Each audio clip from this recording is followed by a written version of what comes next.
Smart FM. Smart Career.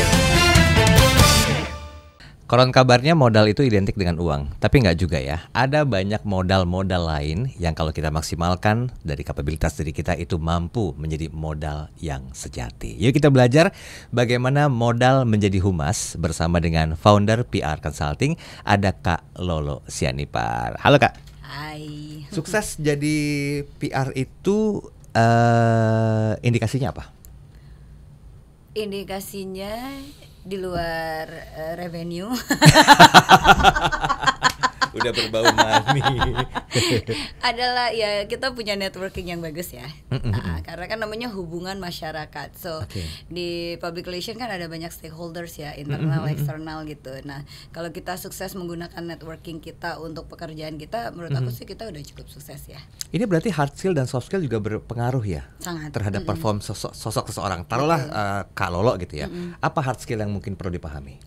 Hard skill yang perlu dipahami ya itu tadi pemahaman kita mengenai strategi PR yang kuat ya gitu ya, kayak dalam bentuk keilmuan kayak sekarang kan penulisan press release for example banyak lari dari keilmuan komunikasi gitu ya. Jadi mereka nulisnya kayak artikel media gitu ya, padahal kan ada ilmunya ya gitu. Terus kemudian pembuatan talking points, pembuatan event rundown yang membuat media yang hadir itu ataupun stakeholders yang hadir bisa experience the brand itu adalah datang dari sebenarnya hard skill. Karena kita banyak riset, banyak baca, banyak nulis, banyak bertanya gitu kan, dan itu yang sebenarnya bisa dibangun. Kemudian ada lagi manajemen kan, pastinya ada manajemen event, manajemen rundown, manajemen waktu, manajemen project, itu yang harus juga di-build juga kan, di luar bahasa pastinya, bahasa Indonesia dan bahasa Inggris.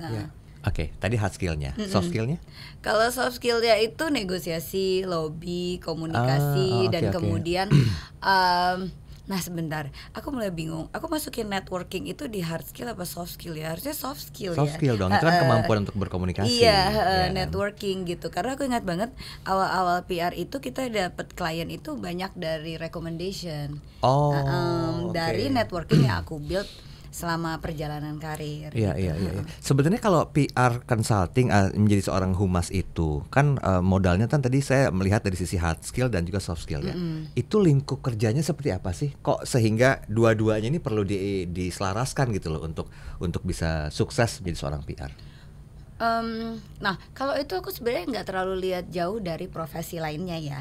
Banyak profesi kamu juga sekarang gitu ya. Karena ketika kita mau membuild career dan menciptakan sebuah profesi ya kita harus membuild kemampuan yang horizontal dan vertikal gitu kan. Ya kan, jadi kalau si networking ini vertikal, kalau skill itu kan horizontal gitu ya. Kita semakin cepat kalau mau bikin dokumen, kita semakin cepat bikin report, kita semakin cepat ketika menciptakan konsultasi yang kayak begitu kan. Tapi di samping itu network itu juga yang membuat kita bisa survive. Terutama kayak di public relation itu networking kita dengan stakeholder kayak teman media, government, KOLs gitu, narasumber expert, dan juga dengan klien kita sendiri. Nah itu sih sebenarnya yang kita harus jaga banget.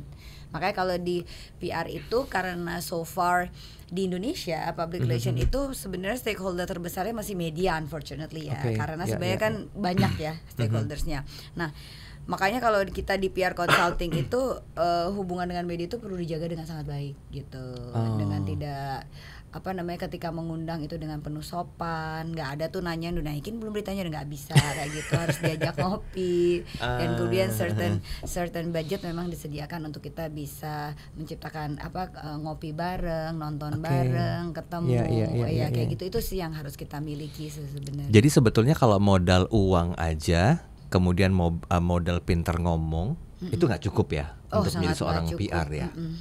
Masih berapa persen ketinggalannya kalau lo? Masih jauh banget. Masih jauh banget. Apalagi kalau modalnya nggak suka riset ya. Karena the first thing first of being a good communicator adalah kita suka melakukan riset. Dikatakan untuk menjadi seorang PR berapa lama tahapan idealnya? Jadi saya juga bertahu nih banyak banget kan harus bisa riset, harus ngerti networking, harus bisa paham public speaking. Ya nggak munafik juga harus punya modal berupa uang kan. Betul. Nah berapa lama untuk bisa paling tidak menjadi seorang PR pemula? Kalau berdasarkan pengalaman aku pribadi dan menurut aku itu ideal ya, karena aku udah jalanin PR Consulting 15 tahun dan berusaha untuk mentoring anak-anak ya. Jadi aku itu di 3 tahun pertama itu memang diasah untuk lakukan hard skill kayak calls. Ingat telepon teman media, undangan, bikin event, bikin apa sih, itu hard skill ya. Kita itu hard skill semua tuh, mulai bisa nulis gimana nulis invitation, dan kemudian masukin goodie bag, pemilihan goodie bag, purchasing, terus gunting-gunting koran tuh dulu ya untuk bikin clipping. Nah, sambil kita juga mengobservasi dari meeting yang kita datangi dengan bos-bos kita bisa melihat oh ternyata nge-present tuh kayak begini, meyakinkan kayak begini. Nah aku tuh baru tahun kelima tuh mulai start bisa bikin winning proposal lengkap dengan strateginya, lengkap dengan budgetingnya, lengkap dengan. Nah berangkat dari situ setelah 5 tahun itu aku kayaknya udah jauh lebih matang sehingga aku udah dulu percaya untuk jadi senior consultant gitu. Jadi 5 years is I think is a good time.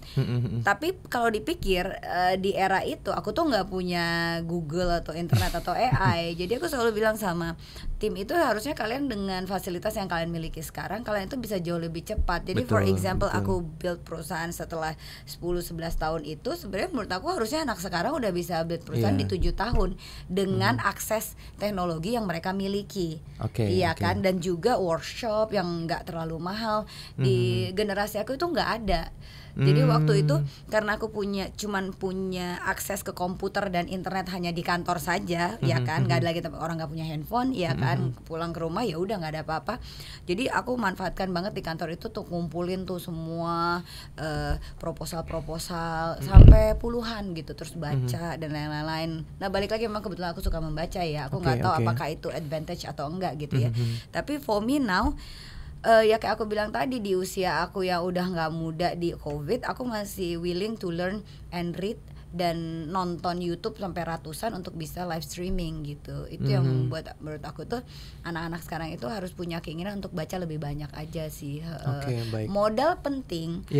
Tapi modal sekarang kan sejujurnya ya di era digitalnya juga gampang. Nggak bilang pinjol ya, tapi maksudnya kayak kalau orang udah bisa lihat bahwa diri kita bisa dipercaya dan kemudian kita punya skill yang dibutuhkan, kayak aku tuh nyari duit jujur gampang kalau mau minjam ke teman ratusan juta kan gitu ada trust ya. Di situ ya. Ada trust di situ karena mereka udah menyaksikan sendiri that I am capable, kan, ya kayak gitu. Nah jadi, itu sih. Jadi gini, kalau dikerucutkan lebih spesifik lagi, pandangan dari Kak Lolosia Nipar, sebenarnya profesi seorang PR itu given atau di nurture?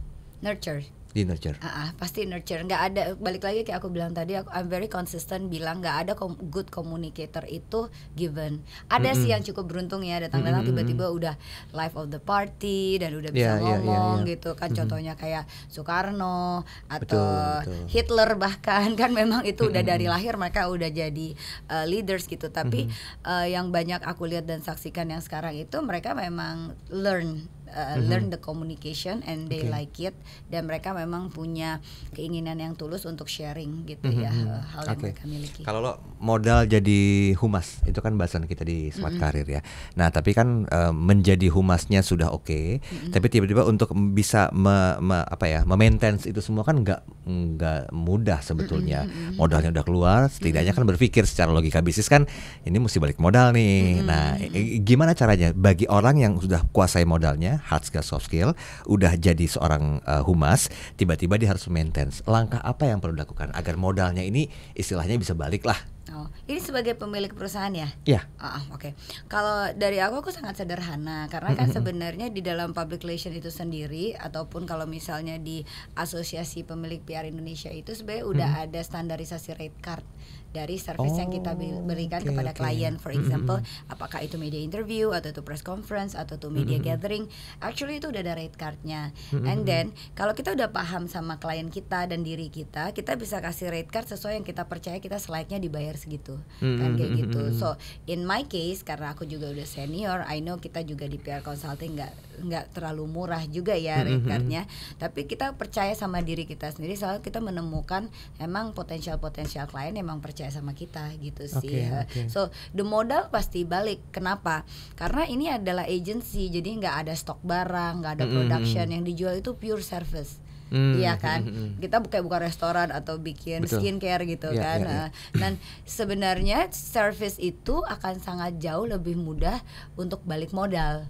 Karena tidak ada modal, modalnya dari sini gitu kan, nggak yang ada stok bisa expire, bisa apa gitu. Dan makanya untuk buka agency itu sekarang banyak EO agency dan lain-lain itu mereka jauh lebih banyak balik modal dan jauh lebih cepat. Oke, kalau lo secara pandangan umum ya, karena melihat kan sekarang ada istilah ada Gen Z, Gen Y, ada Gen Alpha sekarang. Nah, ke depan ini profesi PR tuh seperti apa sih dari sudut pandangnya? Kalau lo melihat kemampuan teknologi juga udah semakin bagus sekarang. Nah, masih butuh nggak sih sebenarnya PR ini? Ya, kalau butuh udah pasti butuh banget karena kan sebenarnya ini ada ilmunya dan semua ilmu itu pasti akan dibutuhkan oleh humanity sebenarnya in general ya, apalagi dalam kasana bisnis karena semua orang pasti akan berbisnis ya kan untuk menghasilkan uang, bener nggak? Ini pasti akan sangat dibutuhkan sekali sih. Cuman memang udah mulai shifting kayak platformnya, harus adaptasi gaya lagi bahasanya gitu dan semua dan semua yang kita mau kerjakan untuk klien kita itu udah nggak sama dengan kita yang 2 dekade lalu atau bahkan 1 dekade yang lalu. Bahkan dari COVID ke sekarang aja landscape media berubahnya kan gila-gilaan. Dan dari setelah COVID sampai sekarang landscape aja berubahnya gila-gilaan. And how do I know that? Karena tim PR itu hundreds of phone calls kepada semua teman media untuk tahu what's going on di mereka. Jadi datanya valid kayak gitu kan. Jadi itu yang sebenarnya kita harus makin berubah. For example, sederhana aja, influencers kan sudah nggak influencing gitu kan. Bahkan sekarang udah dia bilang mereka di influencers, you know, they are no longer influencer. Orang udah nggak percaya lagi tuh. Good. Dulu flexing bekerja, sekarang udah nggak bekerja. Dulu kok komunikasi yang bentuknya kayak brosur, promo apa segala macam yang udah nggak kerja lagi, udah nggak works lagi. Sekarang yang works adalah communicating the values of the brand dalam bentuk real people dan segala macam. Orang udah nggak suka tuh foto-foto yang diedit dengan hyper filter dan yang lain-lain, itu udah mulai nggak suka kan. Shifting dari follower jutaan ke sekarang follower 5.000 yang makro itu kan sudah sangat cepat gitu ya. Karena brand menyadari ya netizen maupun audiens mereka udah nggak suka hal-hal palsu kayak gitu. Baik. Nah, modal jadi humas kayaknya cukup membuat kita berpikir ya, karena sekedar punya uang aja nggak cukup gitu loh. Harus punya networking segala macam. Boleh dikasih tips skill apa yang mungkin perlu betul-betul dimiliki, di-maintain, bahkan mungkin juga disebarluaskan ke orang lain yang bisa dikatakan sebagai modal utama untuk jadi humas profesional? Oke. Sebenarnya masih sama sih Mas. Muter di situ aja sebetulnya ya. Sebenarnya iya, karena it's very consistent thing ya gitu ya, bahwa kita harus build communication skill kita dan juga kita harus build networking kita gitu. Itu yang paling penting sih menurut aku di 2 itu sih gitu. Yang lain mengikuti, tapi balik lagi kita ngikutin zaman. Gunakanlah teknologi yang emang udah disediain. Unfortunately memang karena AI ada, bukan unfortunately sih, fortunately kita punya ada AI, unfortunately yang menggunakan AI-nya tidak banyak membaca. Jadi kayak prompt yang digunakan di AI itu sangat jelek sekali gitu kan. Tapi kalau kita harus memperkaya diri kita sendiri juga untuk mengisi prompt AI itu, membuat dokumen atau result pekerjaan yang lebih bagus kayak begitu. Jadi mau nggak mau memang communication skill itu harus dibangun, creative thinking ya kan, balik lagi public speaking, doing presentation, strategic thinking yang nggak linear itu sebenarnya harus kita kuatkan gitu.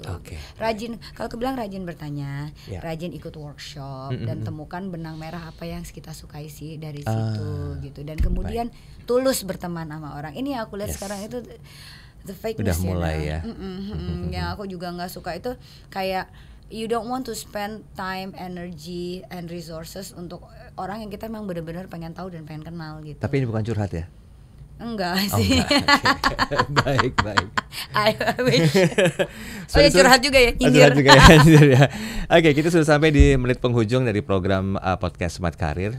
Satu poin penting yang mungkin perlu Anda gabungkan keduanya, yaitu tentang kapabilitas diri Anda sehubungan dengan skill and networking. Jadi perluas skill Anda, perluas networking Anda, lebih gali dalam lagi skill Anda agar Anda mampu bersaing untuk menghadapi segala hal yang berhubungan dengan persaingan di dunia usaha, khususnya di PR. Saya Daryl Adam, sampai jumpa. Smart FM. Smart Career.